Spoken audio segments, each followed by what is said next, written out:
sejahtera bagi kita semua dan selamat malam. Bapak Ibu, saudara-saudara yang dikasihi dan diberkati Tuhan, kita bersyukur untuk setiap keberkatan Tuhan yang tetap terus teralami dalam kehidupan kita. Walaupun di tengah-tengah situasi yang sedang melanda dunia daerah kita yang tercinta, tetapi kita bersyukur karena penyertaan Tuhan ternyata masih ada dalam kehidupan saya dan saudara. Dan kita lagi boleh berada di rumah kita masing-masing, kita akan beribadah bersama, ibadah evangelisasi kolom pada saat ini, dari kolom 1 sampai dengan kolom 22. Dan untuk ibadah saat ini nantinya akan dipimpin yang terkasih oleh Ibu Guru Agama Yunita Mamuaya Kilala Sarjana Teologi. Dengan kasih disilakan.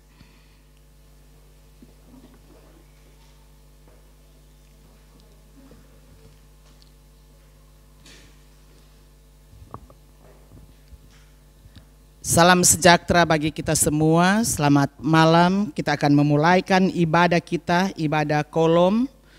Pada hari ini Kamis tanggal 30 Juli 2020. Karena itu panggilan beribadah, jemaat diundang berdiri. Kita melakukan NNBT nomor 4, naikkan doa pada Allah.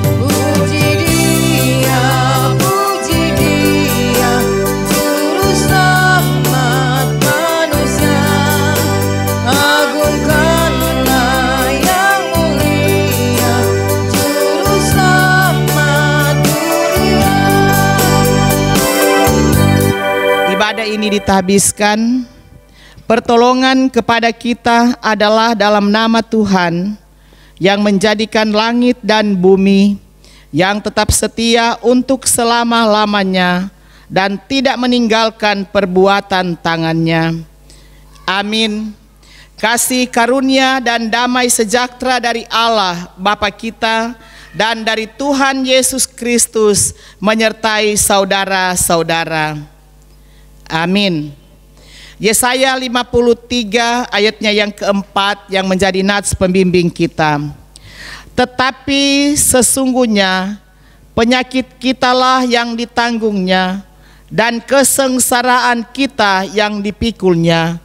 Padahal kita mengira dia kena tulah, dipukul dan ditindas Allah. Tercurah darah Tuhan.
Silakan duduk kembali. Pengakuan dosa. Marilah kita merendahkan diri di hadapan Tuhan Allah kita dan mengaku dosa kita kepadanya. Mari berdoa. Ya Tuhan Allah, betapa baiknya Engkau dalam kehidupan kami. Kami menikmati kasih anugerah-Mu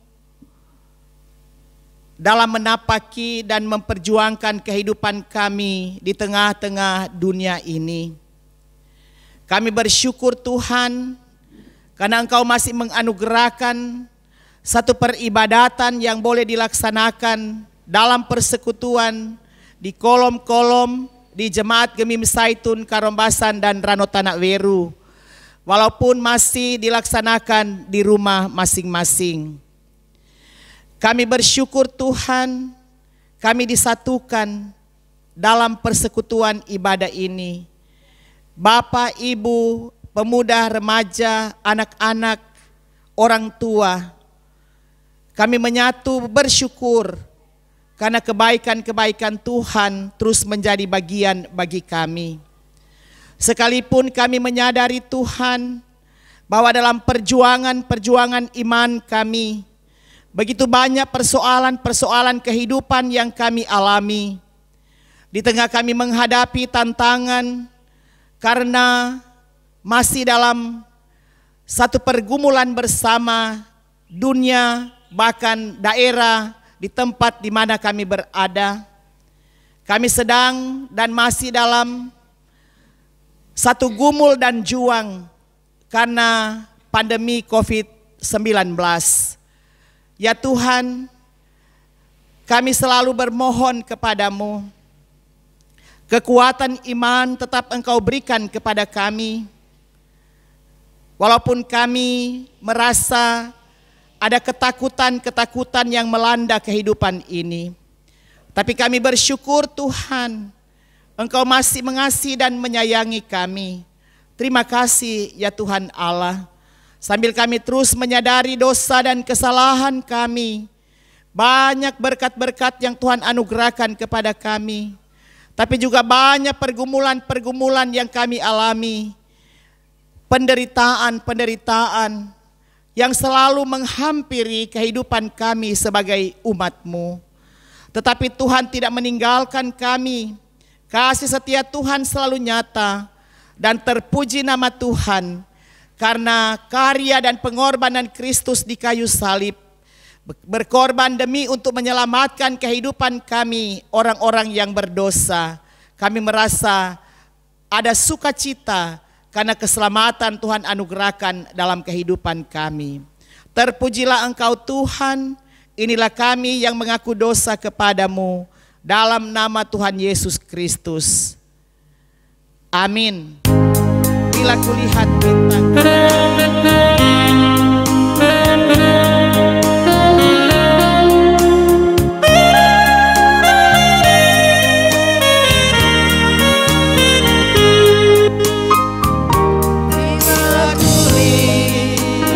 bintang gemerlapan dan bumi gururi ku dengar. Ya Tuhanku, tak putus aku heran melihat ciptaan-Mu yang besar.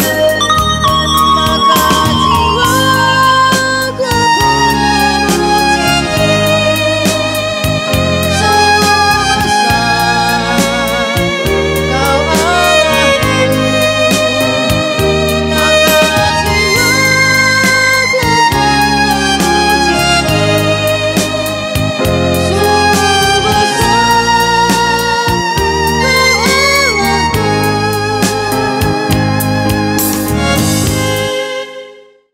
Saudara-saudara jemaat yang dikasihi Tuhan, dalam persekutuan ibadah kolom di malam hari ini, kita memahami bersama pembacaan Alkitab dan perenungan firman Tuhan. Tapi sebelumnya, mari kita berdoa. Engkau Tuhan Allah yang adalah firman kehidupan bagi kami. Kami selalu mengalami kasih karunia Tuhan dalam perjalanan-perjalanan kehidupan kami. Tak sedetik pun kehidupan kami dibiarkan oleh Tuhan. Selalu Tuhan melindungi kami, menjaga dan menaungi kehidupan kami. Itu semua karena anugerah dan kasih sayang Tuhan.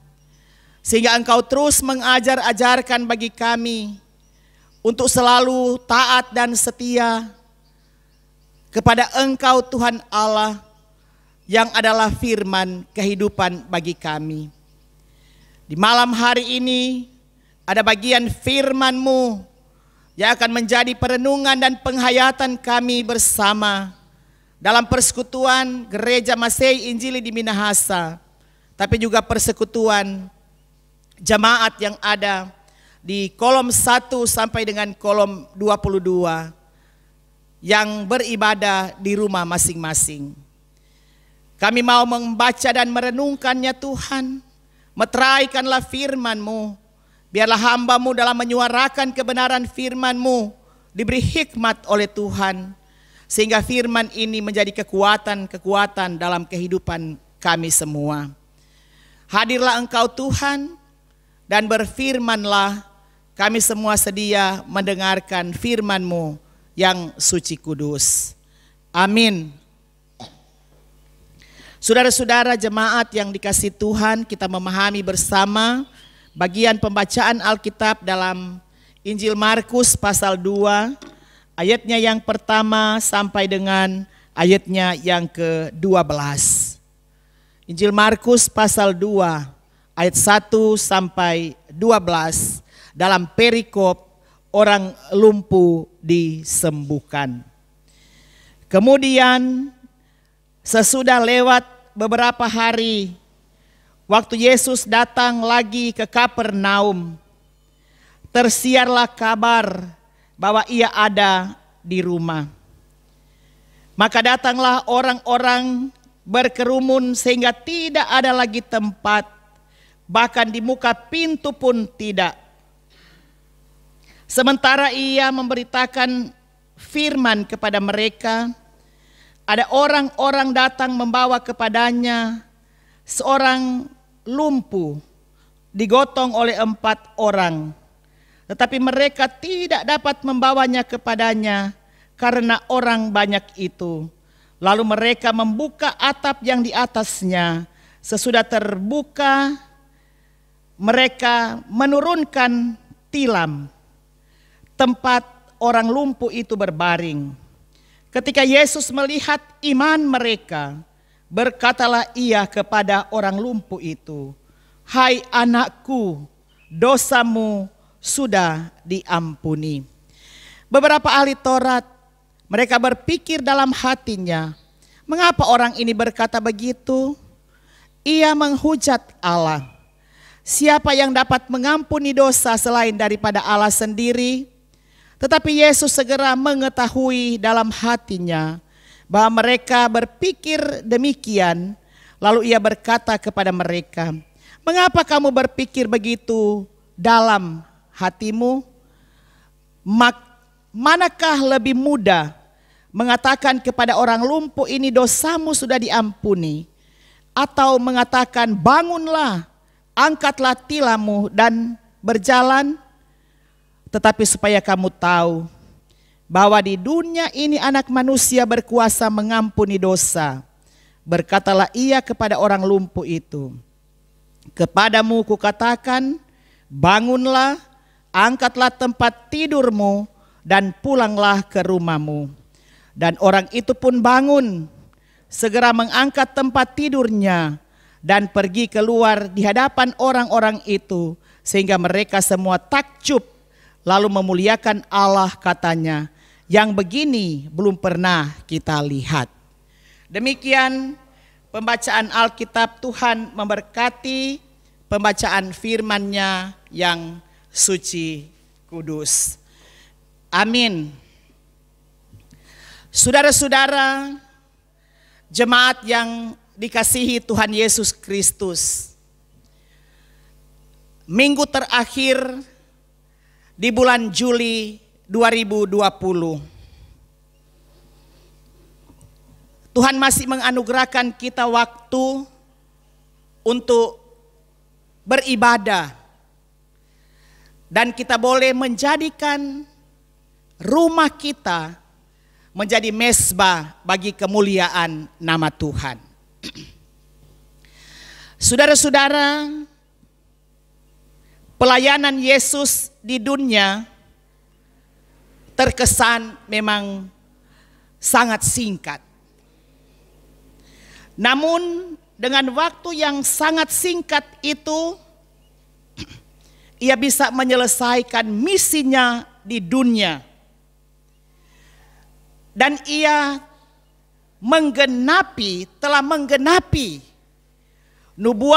nubuatan dalam perjanjian lama, yaitu dalam diri dan karya daripada Kristus itu, sebagaimana kalau kita membaca itu dalam Yesaya 61 ayat 1 dan 2. Dan dia juga menyatakan bahwa apa yang dia tuliskan dalam perjanjian lama digenapi dalam perjanjian baru. Injil Lukas 4 ayat 18 sampai 21 mencatat bagian ini. Nah, saudara-saudara yang dikasihi Tuhan, pembacaan Alkitab kita saat ini menceritakan tentang salah satu mujizat yang dilakukan oleh Yesus kepada orang yang dikatakan oleh penginjil Markus, yaitu kepada orang lumpuh. Bagian Alkitab ini ayat 1 sampai 12 kita bagi dalam beberapa bagian. Yang pertama ayat 1 dan ayatnya yang kedua menceritakan tentang apa yang terjadi. Dikatakan oleh bagian ini yaitu di Kapernaum. Karena kalau kita membaca ayatnya yang pertama dikatakan bahwa dia datang lagi di Kapernaum. Berarti dia berulang-ulang datang di tempat itu. Nah, saudara-saudara, Kapernaum ini sangat terkenal karena Yesus mengajarkan dalam rumah ibadah, karena ia banyak melakukan mujizat-mujizat di tempat itu. Kalau kita baca dalam pasal 1 ayatnya yang ke-32 itu dikatakan dengan jelas, yaitu bagian Alkitab menjelaskan, menjelang malam sesudah matahari terbenam, dibawalah kepada Yesus semua orang yang menderita sakit dan yang kerasukan setan.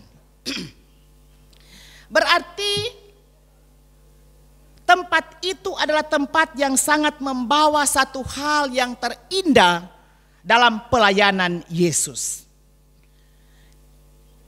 Karena kalau kita melihat bagian ini, dikatakan orang-orang berbondong-bondong datang kepada Yesus.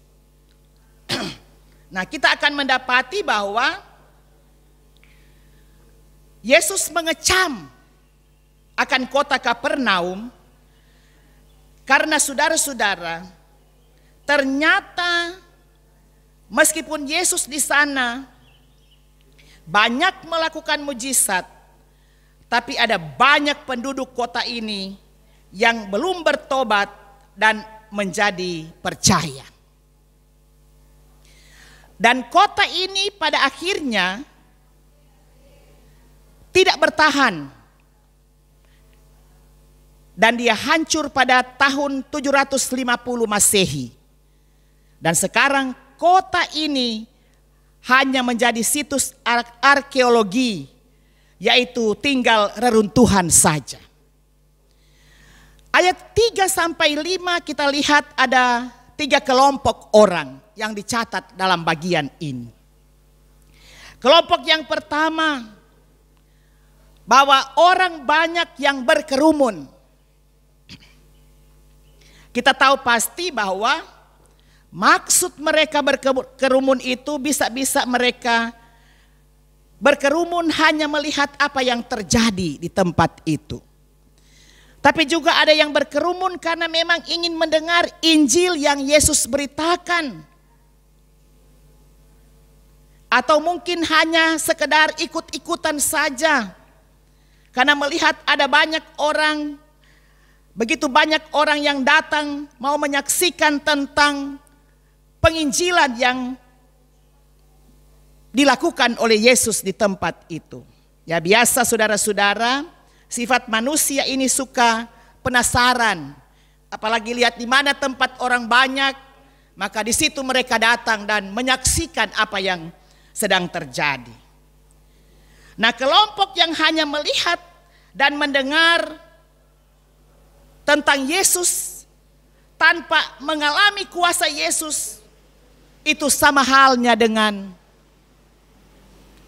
tidak ada manfaat apa-apa dalam kehidupan yang dia alami. Dan itu yang teralami di Kapernaum. Orang-orang datang berkerumun, ada yang hanya ingin menyaksikan, ada juga yang segenap hati mau melihat penginjilan Yesus, tapi ada orang yang setengah-setengah dengan menyaksikan akan apa yang dilakukan oleh Yesus.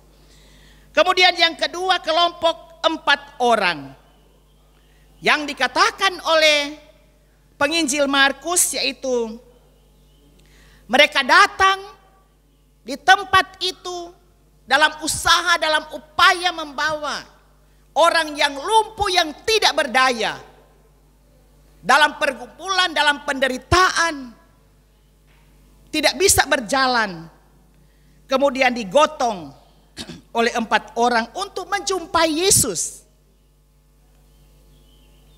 Mereka pasti bukan cuman melihat seperti orang-orang yang lain. Mereka bukan hanya mendengar, tetapi ada upaya, ada kesepakatan, ada saling memahami, ada saling mengasihi, saling membantu, menopang pergumulan daripada si lumpuh ini.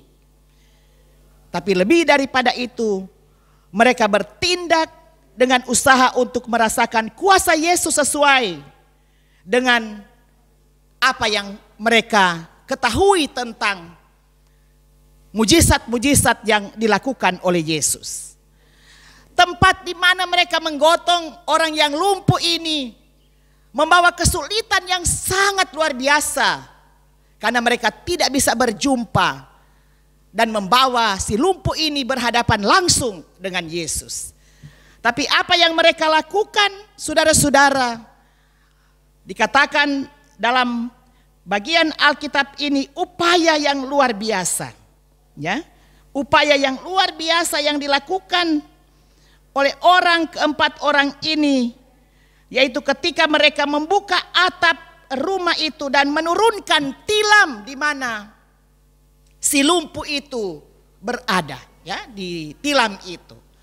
Dan ketika mereka membuka, kemudian dia diturunkan di tempat itu, tepat di mana Yesus itu berada.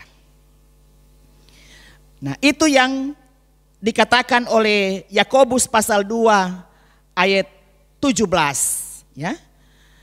Jadi saudara-saudara, ketika Yesus melihat iman mereka dan memulai melakukan mujizat kesembuhan, sebelum menyembuhkan sakit fisik dari si lumpuh ini, Yesus terlebih dahulu menyembuhkan sakit rohani dari si lumpuh ini, yaitu dia mengatakan mengampuni dosanya. Kemudian ayat 6 sampai dengan 9, kelompok yang terakhir di sini adalah kelompok ahli Taurat. Kelompok dalam masyarakat paling dihormati karena dianggap paling mengerti tentang firman Allah. Kelompok yang paling rohani, rajin membaca firman, rajin meneliti kebenaran-kebenaran firman Tuhan. Namun pada saat yang sama, mereka ternyata tidak mengenal siapakah Yesus yang sesungguhnya. Bahkan menolak Yesus yang adalah Mesias, kendati pun banyak perbuatan-perbuatan Yesus menggenapi firman, tapi mereka menuduh Yesus menghujat Allah. Ya, dalam bacaan kita. Ya, Yesus menghujat Allah. Itu yang mereka sangka dalam kehidupan Yesus. Karena Yesus mengampuni dosa dari si lumpuh ini. Sehingga ayat 10 Yesus mengatakan bahwa dia adalah anak manusia yang berkuasa mengampuni dosa. Istilah anak manusia bisa kita dapati dalam Daniel pasal 7 ayat 13 yang memang menunjuk kepada Yesus sebagai anak Allah yang menjadi manusia. Dalam ayat 11 sampai dengan ayatnya yang ke-12 yang menyatakan kisah ini berakhir bahagia. Kisah tentang pergumulan penderitaan dari si lumpuh ini dalam upaya 4 orang yang menggotong dia menemukan kehidupan dan boleh dibebaskan dari pergumulan, dari penderitaan. Karena lumpuh yang telah dia alami sangat menyiksa akan kehidupannya, pada akhirnya berakhir dengan happy ending. Ya, dia bisa berjalan dengan apa yang dikatakan oleh Yesus ketika dia tidak saja menyembuhkan fisik daripada si lumpuh ini, tetapi dia mengampuni dosa dari si lumpuh ini. Karena si lumpuh akhirnya bisa berjalan hingga membuat banyak orang memuliakan Allah. Dan yang terpenting di sini adalah dosanya telah diampuni. Di sini sekali lagi kita dapati ketaatan pada perintah Yesus membawa berkat, khususnya kesembuhan kepada si lumpuh, karena Yesus memerintahkan dia, bangun, angkatlah tempat tidurmu dan pulanglah ke rumahmu. Dan inilah perintah Yesus, dan pasti itulah yang menjadi sukacita, kebanggaan, bahkan juga kesenangan yang boleh dinikmati oleh si lumpuh ini. Sehingga kejadian itu pun membuat tercengang orang-orang yang ada di tempat itu. Dan kemudian mereka berkata, yang begini belum pernah kita lihat. Itulah Tuhan kita. Dalam Yesus Kristus yang mampu bertindak secara luar biasa dalam keilahiannya sebagai anak Allah. Tapi juga dia mampu melakukan apa yang menjadi kebutuhan manusia. Dan ketika juga dalam penyerahan, dalam penyembahan, ketika bergumul dengan penderitaan sakit, datang dengan penuh kesungguhan, percaya dan meyakini mujizat Tuhan itu nyata. Karena banyak orang yang mencari mujizat kesembuhan itu cuma karena dengar, oh ini, melihat orang yang siapa yang melakukan mujizat. Ya, ada orang yang mau ingin sembuh, orang bilang, oh di sana ada, di gedung KONI sana ada penyembuhan. Orang cuma lihat siapa dia yang membawa penyembuhan itu. Oh ini Yusuf Roni atau ini. Mereka hanya melihat dari sisi manusiawi saja. Padahal dari siapa dia mampu melakukan itu, itulah yang Yesus lakukan. Allah Bapa menganugerahkan dia boleh memiliki kuasa untuk melakukan mujizat. Nah, saudara-saudara jamaat yang dikasihi Tuhan Yesus Kristus, bagian perenungan ini memberi inspirasi, kekuatan iman dalam kehidupan kita umat manusia yang sedang menggumuli kehidupan ini, yang kadangkala juga kita sehat-sehat mardapalia, sakit karena sakit rohani, ya, tidak diubah. Orang bilang, bapak gitu jod orang pe kehidupan, tidak pernah diubahkan oleh hal-hal. Orang bilang rajin datang beribadah, apalagi ibadah sekarang ibadah di rumah, walaupun memang juga kadangkala orang tidak memberi perhatian dalam ibadah-ibadah di rumah masing-masing. Ya, ketika gereja ditutup banyak komentar yang keluar. Kenapa orang pe gereja kok mesti mau tutup? Orang rindu untuk beribadah. Nah, ketika melakukan sesuatu, ya kita mengatakan jangan kok mau tutup. Dan ketika sudah ada ibadah di rumah, kadangkala tidur, tidak mengambil perhatian untuk beribadah. Ya, apalagi saudara-saudara, di tengah-tengah kita menyikapi situasi kita yang kita alami saat ini, banyak orang khawatir dan panik ketika kita dihantam oleh badai di tengah kehidupan ini. Apalagi masa-masa kita menghadapi wabah virus corona ini, yang orang bilang virus yang kecil tetapi orang bilang mematikan. Ya, apalagi ketakutan itu. Orang keluar rumah, ya orang harus mengikuti protokol, ya anjuran-anjuran yang ada. Nah, ternyata saudara-saudara, di tengah-tengah kehidupan ini mari kita membuka mata iman kita dalam kehidupan ini. Dan ternyata corona membuka mata kita bahwa masih banyak orang-orang di sekitar kita yang perlu dan memerlukan perhatian, mengalami kelumpuhan iman secara rohani dalam kehidupan yang ada. Karena itu panggilan kita sebagai gereja, apalagi sebagai pelayan Tuhan, persekutuan jemaat, menyadari keadaan ini, maka kita harus bangkit dan melakukan segala daya upaya untuk membawa orang-orang seperti itu datang kepada Tuhan. Ya, terobosan-terobosan, segala rintangan, bahkan penolakan itu seperti yang terjadi kepada si lumpuh ini boleh masuk melalui jalan yang sebenarnya, tapi harus mengikuti, membuka atap rumah, kemudian dia harus diturunkan bersama dengan tempat tidurnya itu.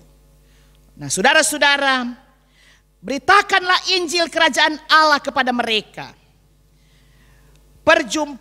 Perjumpakanlah mereka secara pribadi dengan Tuhan.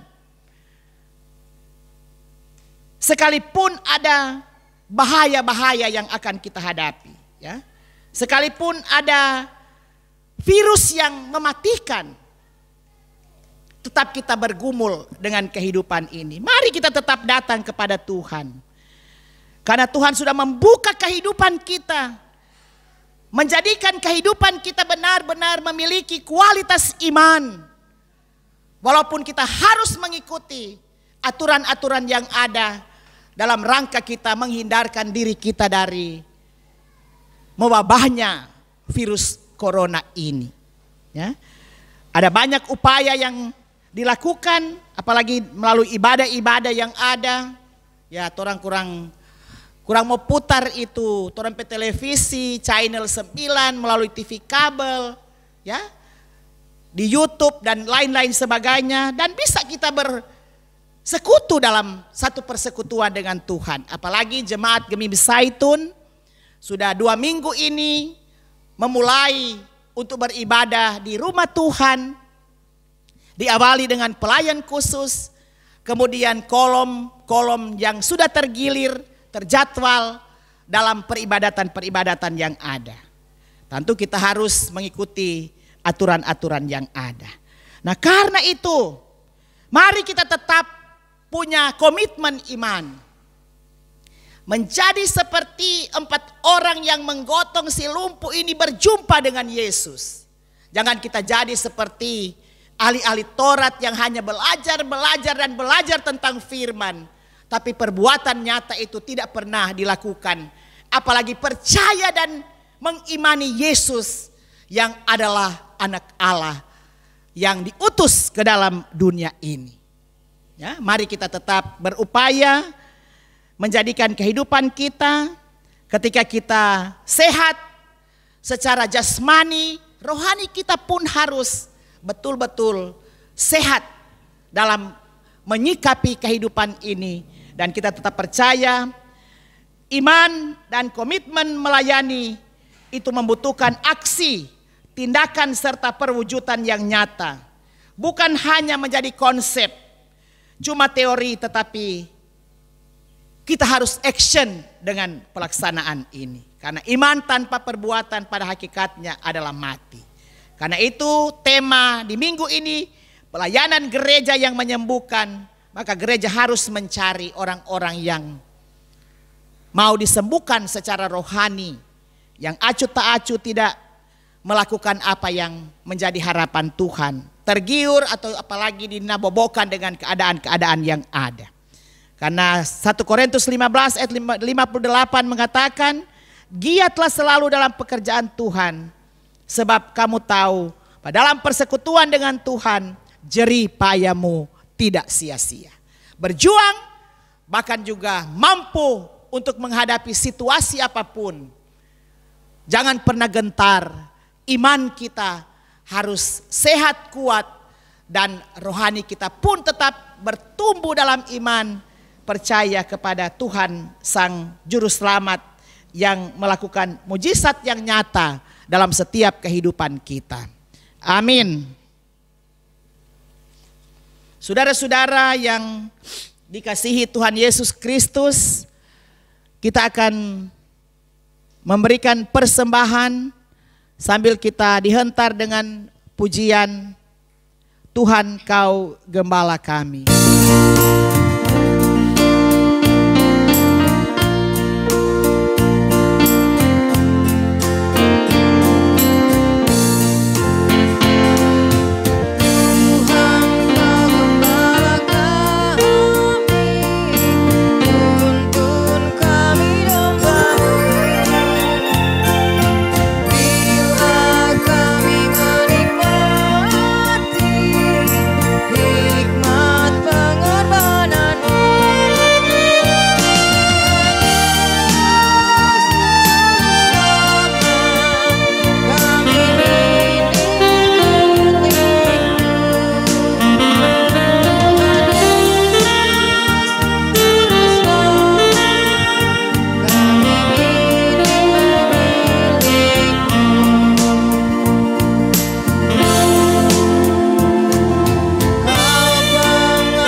Saudara-saudara, kita akan masuk dalam doa umum. Mari kita berdoa. Ya Tuhan Allah, Engkau yang memberi kami kesempatan boleh menikmati persekutuan beribadah sebagai jamaat-Mu dari kolom 1 sampai dengan kolom 22. Walaupun itu dilaksanakan di rumah masing-masing. Terima kasih Tuhan, karena Engkau masih lagi memberikan kami waktu dalam kebersamaan, mendengar firman, menghayati kabar sukacita firman Tuhan, yang akan terus memberi kami tuntunan melalui firman-Mu. Di tengah-tengah kami menjalani hidup, di tengah-tengah kami diperhadapkan dengan suasana pergumulan, persoalan, tantangan, firman-Mu mengajarkan kami tetap berupaya dan berusaha. Karena ketika kami dekat dengan Yesus, kehidupan kami akan mengalami mujizat-mujizat Allah yang luar biasa. Ketika juga kami bergumul dengan kebutuhan-kebutuhan kehidupan dalam keluarga dan rumah tangga. Ketika kami bergumul dengan persoalan, penderitaan, sakit, penyakit yang kami alami dalam kehidupan ini, Penginjil Markus memberikan kami pengharapan iman seperti yang dialami oleh si lumpuh, yang dalam perjuangan imannya dia berusaha ketika ada orang-orang yang memberi dia perlindungan, boleh membawa kepada Yesus, melenyapkan segala penderitaannya, dan memberi dia harapan kehidupan yang ada, sampai dia boleh mengalami mujizat Allah yang luar biasa melalui Yesus Kristus. Dia boleh berjalan karena imannya kepada Tuhan. Karena itu Bapa, belajar dari bagian Alkitab ini, seringkali juga kami mengalami kelumpuhan-kelumpuhan rohani dalam kehidupan kami. Kadangkala kami tidak berdaya dengan persoalan-persoalan yang ada. Seakan-akan di hadapan kami jalan sudah tertutup dan tidak ada lagi harapan untuk melangkah dan berjuang. Tetapi upaya-upaya yang Tuhan berikan kepada kami, ada hikmat untuk melangkah, berjuang dalam hidup ini, sehingga kami mampu menghadapi suasana kehidupan yang ada. Dan kami pun tetap diberkati dalam perjuangan iman yang Tuhan anugerahkan bagi kami. Terima kasih Tuhan. Buatlah kami tetap kuat, buatlah iman kami tidak goyah, dan buatlah kami memiliki iman percaya yang sungguh kepada Engkau, Tuhan dan Juru Selamat kami. Saat ini Bapa, kami berdoa akan persekutuan yang ada di jemaat kami, lebih khusus di kolom masing-masing yang ada, kolom 1 sampai dengan kolom 22. Berbagai upaya-upaya dilakukan dalam pelayanan-pelayanan yang ada, ketika kami masih dalam suasana menyikapi keadaan dunia, keadaan di sekitar kami masih dalam suasana pandemi COVID-19. Pergumulan-pergumulan ini kadangkala kami merasa khawatir, ada kecemasan. Tuhan, kami rindu lagi hidup seperti sedia kala yang melakukan aktivitas-aktivitas seperti yang telah kami lakukan.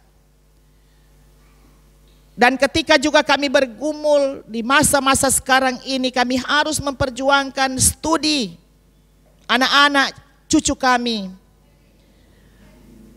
yang saat ini di tahun ajaran yang baru masih harus belajar secara online, dituntun oleh guru-guru lewat media-media yang ada.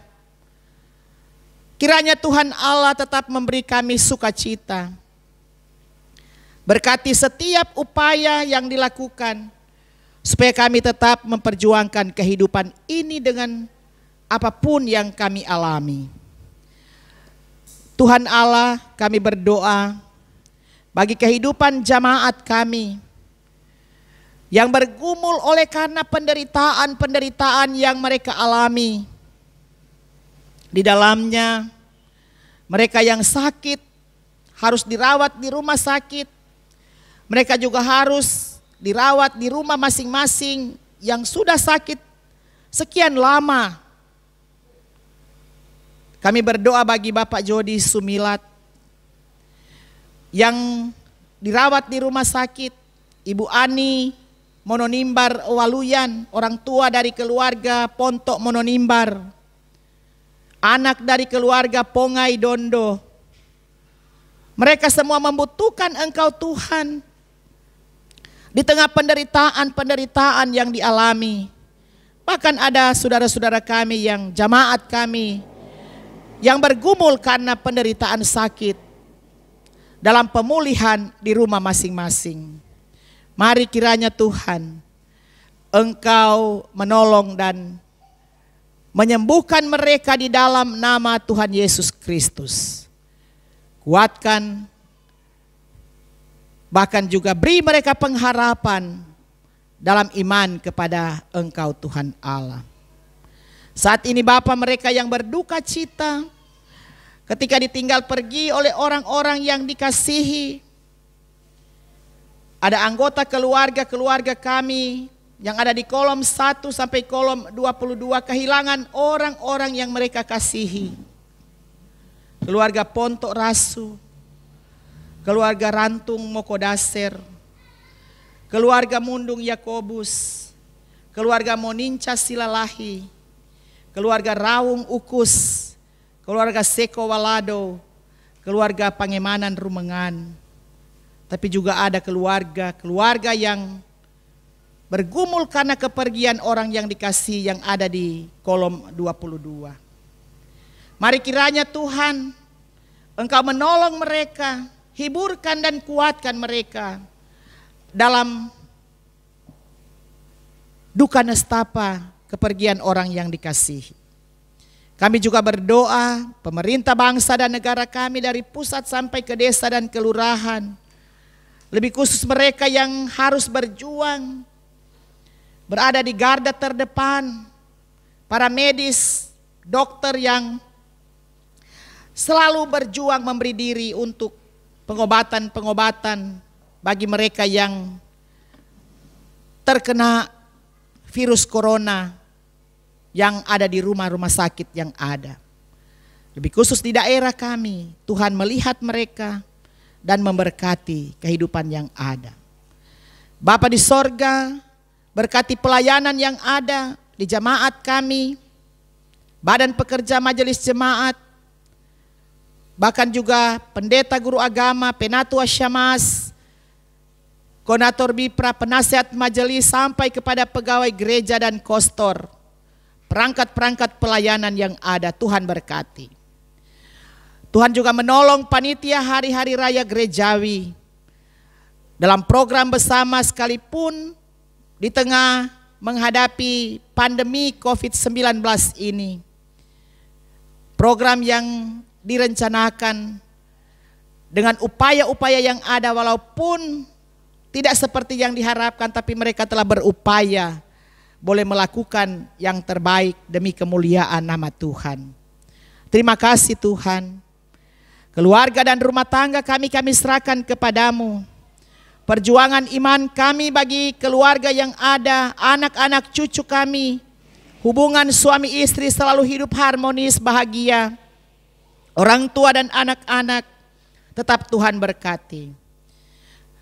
Tuhan sehatkan dan kuatkan kami. Tuhan kiranya menolong mereka yang jauh terpisah dari kami dimanapun mereka berada. Keluarga kami, Tuhan berkati mereka, sehatkan dan kuatkan.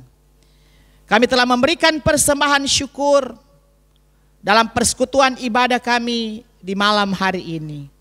Mari Tuhan berkati semua yang telah kami persembahkan kepadamu. Inilah kami Bapa, kami bawa kehidupan ini, dan sambil kami tetap bermohon, jaga dan lindungi kami. Biarlah kami terpelihara dalam kasih dan rahmat-Mu. Inilah kami Bapa, dengarkanlah doa kami. Dalam nama Tuhan Yesus Kristus yang mengajar umat-Mu berdoa bersama-sama. Bapa kami yang di sorga, dikuduskanlah nama-Mu, datanglah kerajaan-Mu, jadilah kehendak-Mu di bumi seperti di sorga. Berikanlah kami pada hari ini makanan kami yang secukupnya, dan ampunilah kami akan kesalahan kami, seperti kami juga mengampuni orang yang bersalah kepada kami.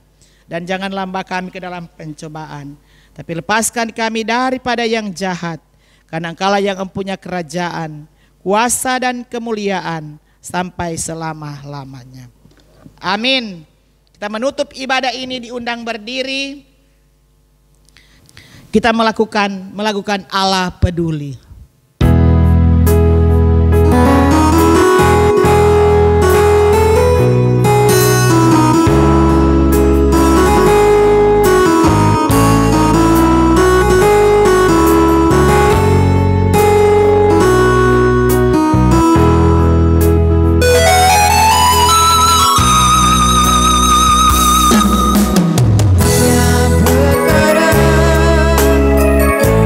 Yang tak dapat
Sampaikan salam kepada tiap-tiap orang kudus dalam Yesus Kristus dan terimalah berkat Tuhan.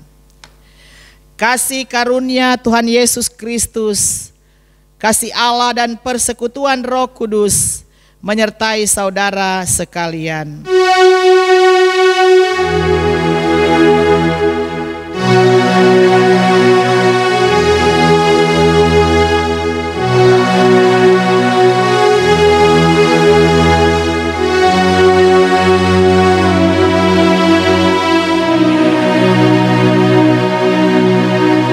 Demikian ibadah evangelisasi Kolom pada malam ini. Terima kasih, silakan duduk dan kami serahkan kepada pembawa acara.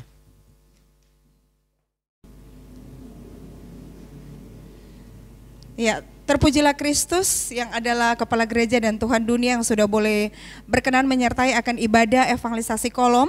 Dari kolom 1 sampai dengan kolom 22 sehingga sudah selesai. Dan terima kasih kami sampaikan kepada Ibu Guru Agama Yunita Mamuaya Kilala Sarjana Teologi yang sudah membagi berkat bagi kita semua. Kita sudah dikuatkan, kita sudah disegarkan lewat kebenaran firman Tuhan. Doa harapan biar kiranya kasih Allah, berkat Allah senantiasa menyertai akan setiap tugas pelayanan dari Ibu Guru Agama bersama suami, tentunya anak-anak cucu-cucu yang ada saat ini, besok, dan selalu terus. Dan tentunya kami juga menyampaikan terima kasih bagi kembali kepada seluruh jemaat yang sudah beribadah, yang selalu mengingat bahwa setiap hari Kamis pada saat ini ada jam ibadah, waktunya untuk Tuhan. Tuhan Yesus memberkati kita semua, jemaat Gemim Saitun, semua hamba-hamba pelayan Tuhan, pendeta, guru agama, pelayan khusus, semuanya. Kita semua dijaga, dilindungi oleh Tuhan. Terima kasih untuk semuanya, salam sehat, Tuhan Yesus memberkati dan shalom.